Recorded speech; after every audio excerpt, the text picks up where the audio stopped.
Hello dear students, welcome to the digital learning platform of Winsome International School. So today we will discuss the first poem of class 7th, The Squirrel. Squirrel आपको पता क्या होती है? गिलहरी होती है।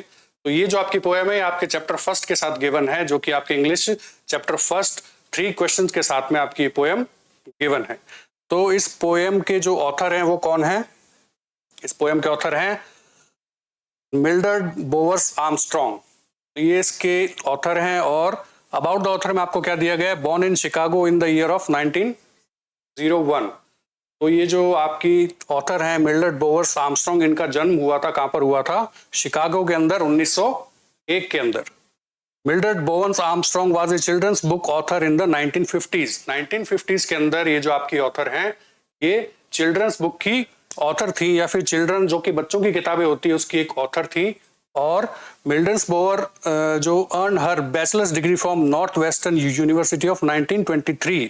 इन्होंने अपनी जो बैचलर डिग्री थी, या फिर जो इन्होंने बैचलर डिग्री जो इन्होंने ली थी, इन्होंने कहां से ली थी? नॉर्थ वेस्टर्न यूनिवर्सिटी 1923 के अंदर, 1923 के अंदर।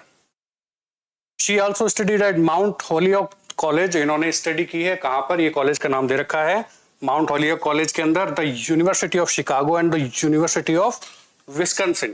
तो ये इनकी कॉलेज का नाम है, यहाँ जहां से इन्होंने अपनी पूरी पढ़ाई कंप्लीट की थी, इन्होंने अपनी स्टडी कंप्लीट की थी। तो आपको इसके अंदर द स्क्वेरल जो आपकी जो पोएम है, इसके अंदर आपको एक गिलहरी के बारे में इस ऑथर ने एक वो डिस्क्रिप्शन दिया है, उसके बारे में इसने आपको कुछ बताया है कि ये गिलहरी मतलब कैसी होती है, क्या करती है, उसके छोटे छोटे कामों के बारे में आपको बताया गया है। और जो इनकी जो स्टोरीज होती थी, जो इनकी बच्चों की जो कहानियां होती थी, ये जो ऑथर है ये क्या करती थी? छोटे छोटे जो जानवर होते हैं या फिर नेचर की जो छोटी छोटी चीजें होती है, उनको ये डिस्क्राइब करके अपनी पोएम लिखा करती थी, उनको ये ध्यान में रखकर अपनी पोएम लिखा करती थी। तो ऐसे इनकी खूब सारी पोएम है, जिसके अंदर से आपकी एक पोएम है द स्क्वेरल। क्या यहाँ पे आपको स्क्वेरल की पिक्चर दिखाई दे रही है? आप सबको पता है स्क्वेरल कैसी दिखाई देती है, कैसी होती है। अब स्क्वेरल भी क्या होती है, अलग अलग जगहों पे अलग अलग, जैसे इसकी स्पीसीज बहुत अलग अलग होती है अलग अलग जगहों पे। जैसे अपने इंडिया के अंदर मोस्टली यही वाली अपन को दिखाई देती है, लेकिन अपने इंडिया के अंदर भी अलग अलग जगहों पे गिलहरी के अलग अलग रूप या फिर अलग अलग जो है वो स्पीसीज दिखाई देती हैं, लेकिन मोस्टली अपन गिलहरी को ऐसा ही समझते हैं। तो देखिए क्या डिस्क्राइब किया गया है ऑथर के द्वारा। तो the squirrel, you may have seen a squirrel sitting on the ground eating a nut. आपने कभी ना कभी किसी स्क्वेरल को, किसी गिलहरी को कहीं ना कहीं बैठकर कोई नट खाते हुए देखा होगा। नट का मतलब क्या होता है? छोटे छोटे जो अपने बीज होते हैं या फ्रूट्स होते हैं जो पेड़ों पे लगे होते हैं, उनको अपन बोलते हैं नट। तो आपने कभी ना कभी किसी गिलहरी को, किसी स्क्वेरल को कहीं बैठकर कुछ खाते हुए, कोई नट खाते हुए देखा होगा। What did it look like? और वो कैसी दिखाई देती है? आप सभी को पता है गिलहरी कैसी दिखाई देती है। Here is a poets description of just such A squirrel. यहाँ पर पोएट के द्वारा अपन को एक वो जो गिलहरी का एक छोटा सा शॉर्ट वो डिस्क्रिप्शन दिया गया है, लेकिन वो कैसे दिया गया है? एक पोएम के रूप में दिया गया है। ऐसा नहीं है कि वो गिलहरी होती है, ऐसा होता है वैसा होता है, उसको एक पोएम के रूप में एक वो डिस्क्राइब किया गया है, जैसे कि हम आगे पढ़ेंगे। चलिए स्टार्ट करते हैं। He wore a question mark for tail, an overcoat of grey. He sat up straight to eat a nut. He liked to tease and play. देखिए सबसे पहली लाइन के अंदर क्या है? ही वोर का मतलब क्या होता है? पहनना, कोई चीज पहनना, है ना। जैसे अपन कपड़े पहनते हैं उसको कहते हैं वोर या फिर वियर। तो इसकी ही wore a question mark of tail. तो जो स्क्वेरल की जो टेल है, गिलहरी की जो टेल है, वो किसकी तरह लगती है? एक क्वेश्चन मार्क की तरह। जैसे कि अपन यहाँ देख सकते हैं, ये कैसी लग रही है? एक क्वेश्चन मार्क की तरह। तो जो गिलहरी की या फिर स्क्वेरल की जो टेल है वो कैसी लगती है? एक क्वेश्चन मार्क की तरह। लेकिन जब आप ये वाली लाइन पढ़ेंगे तो वोर का मतलब एक स्क्वेरल ने एक क्वेश्चन मार्क की तरह एक टेल जो है वो पहनी हुई है, या फिर उसकी जो टेल है वो एक क्वेश्चन मार्क की तरह लगती है।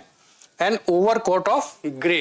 अब आपको पता है गिलहरी कैसी होती है? बहुत ज्यादा सी फ्लफी सी होती है, खूब सारे बाल होते हैं उसके ऊपर।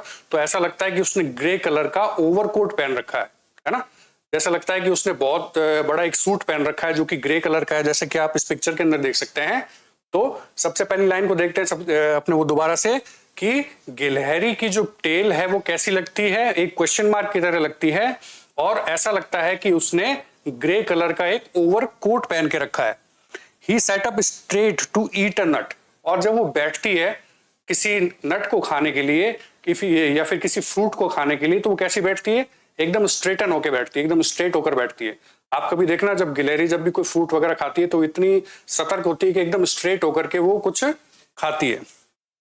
And like to tease and play. Tease का मतलब क्या होता है? टीज का मतलब होता है चिढ़ाना। और गिलहरी को क्या पसंद है? खेलना या फिर चिढ़ाना। चिढ़ाने का मतलब वैसा चिढ़ाना नहीं, मतलब उसका मतलब है कि खेलते खेलते या फिर प्ले में जैसे बच्चे एक दूसरे को चिढ़ा करके भागते हैं, खेलते कूदते हैं, उछलते हैं, उस तरीके से यहाँ पर ये डिस्क्रिप्शन दिया गया है कि गिलहरी को क्या पसंद होता है? He like to tease and play. उसको चिढ़ाना, खेलना, कूदना और ये सब चीजें करना उसको बहुत ज्यादा पसंद होता है। And if we ran around his tree he went the other way. और जब हम उसके साथ खेलते हैं, जब हम एक पेड़ का जो ट्रंक होता है उसके चारों तरफ जब घूमते हैं तो वो क्या करती है? And if we run around his tree, जब हम उसके अराउंड, उस पेड़ के अराउंड जब हम भागते हैं या फिर चक्कर लगाते हैं तो वो क्या करेगी? And he went the other वे, वो दूसरी तरफ से भागकर चली जाएगी। तो इस पूरे डिस्क्रिप्शन के अंदर गिलहरी का एक छोटा सा एक वर्णन दिया गया है, एक छोटा सा उसका एक उसका बिहेवियर दिखाया गया है कि गिलहरी कैसी होती है, उसको क्या करना पसंद है, क्या नहीं करती है वो। तो इसकी छोटी सी समरी मैं आपको दोबारा से बता देता हूं। इसके अंदर आपको एक गिलहरी दिखाई गई है, उसका एक छोटा सा एक डिस्क्रिप्शन दिया गया है जिसके अंदर आपको क्या बताया गया है कि उसकी जो टेल होती है वो कैसी होती है? एक क्वेश्चन मार्क की तरह होती है। और ऐसा लगता है कि जैसे उसका जो फर है, जो उसके बाल हैं, ऐसा लगता है कि उसने ग्रे कलर का एक कोट पहन करके रखा है जो कि बहुत बड़ा सा लगता है। और जब वो कोई नट खाती है, कुछ खाती है, तो कैसे होकर बैठती है? एकदम स्ट्रेट होकर के बैठती है। ऐसा लगता है कि बिल्कुल एकदम स्ट्रेटन होकर वो हमें देख रही है, अपना फ्रूट खा रही है या फिर जो भी कुछ काम कर रही है, तो वो एकदम स्ट्रेट होकर के बैठती है। और he like to tease and play, उसको खेलना, कूदना और चिढ़ाना बहुत ज्यादा पसंद होता है। जैसे आपने देखा होगा कहीं गिलहरी को आप कभी देखोगे तो बहुत जल्दी मूव करती है, बहुत जल्दी मतलब भागती है और यूं टीज करती है या फिर किसी चीज के साथ खेलती है। कभी कभी दो गिलहरियों को आपने देखा होगा पेड़ पे एकदम फटाक से, इतनी फुर्तीली होती है कि एकदम फटाक से एक दूसरे के पीछे खेलती कूदती हैं, टीज करती हैं। तो वहां पर ये बताया गया है। And if we run around tree, और जब हम उसके साथ खेलने के लिए पेड़ के चारों ओर चक्कर लगाते हैं तब वो क्या करती है? ही वेंट द अदर वे, वो दूसरी तरफ से भाग के कहीं से निकल के आ जाती है। तो एक छोटा सा डिस्क्रिप्शन था जो कि आपके ऑथर ने, आपकी पोएट ने आपको इस पोयम के हिसाब से, इस पोयम के थ्रू आपको बताना चाहा है। और इस पोएट की या फिर जो हमारी जो लेखक हैं उन्होंने यही बताया है कि जो एक वो गिलहरी होती है उसकी छोटी छोटी आदत कैसी होती है, उसको खेलना कूदना, उसको चीजें कौन सी पसंद होती है। तो इस पोयम के थ्रू आपको इस गिलहरी का एक छोटा सा एक वो डिस्क्रिप्शन दिया गया है। यहाँ खत्म होती है अपनी पोयम फर्स्ट। मिलते हैं किसी नेक्स्ट वीडियो के अंदर। Thank you.